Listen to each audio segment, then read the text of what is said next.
Merci Monsieur le Président. Mes chers collègues, chaque début d'année, il est de coutume de présenter ses vœux.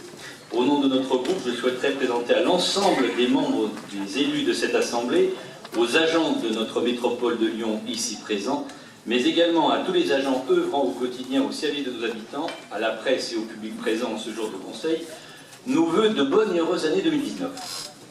Pour ces vœux, nous souhaitons la concorde, car notre pays a subi une grave crise sociale qui a divisé profondément les Français. On peut dire grave, car le président de la République a choisi d'écrire à tous les Français et d'ouvrir un débat national, c'est bien qu'il a considéré que la situation nécessitait d'agir au-delà des simples consultations habituelles des représentants élus et des corps constitués.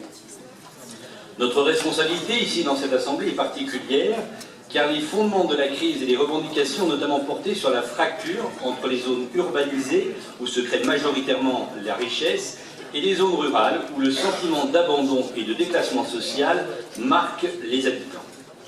Ne plus vivre dignement du revenu de son travail, ne plus avoir accès aux services de proximité comme la poste, un service de santé, même une administration fiscale, et ne parlons pas de la téléphonie mobile et de la fibre.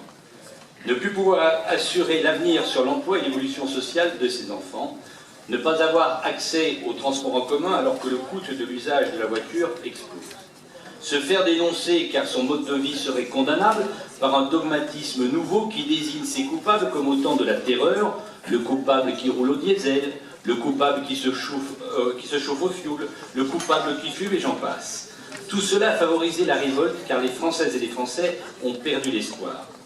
Alors mes chers collègues, car tous ici nous aimons notre pays, notre groupe souhaite la réconciliation du peuple, la concorde nationale et le redressement de la France.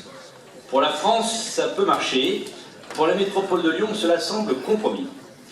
Dans la composition des groupes politiques de cette Assemblée, on a surtout constaté des divorces et pas beaucoup de mariages. Mais 2019 sera peut-être l'année des unions. À lire le communiqué de presse commun de ce jour entre les groupes Demain la Métropole et le CIMET pour clamer leur amour fidèle au maire de Lyon. Finalement, on ne peut que le souhaiter, tant aujourd'hui la présence de 17 groupes pour 165 conseillers n'est plus le symbole de la liberté, mais plutôt de l'inefficacité.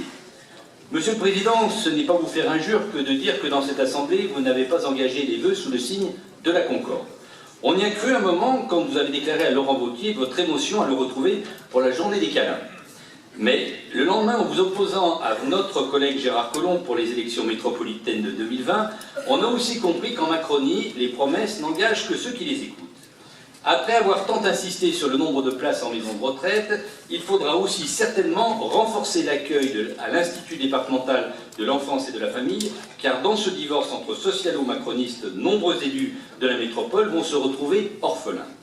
Comme nous aimons la métropole et les Grands Lyonnais, nous souhaitons aussi la concorde et la réussite à notre collectivité. Je vous remercie.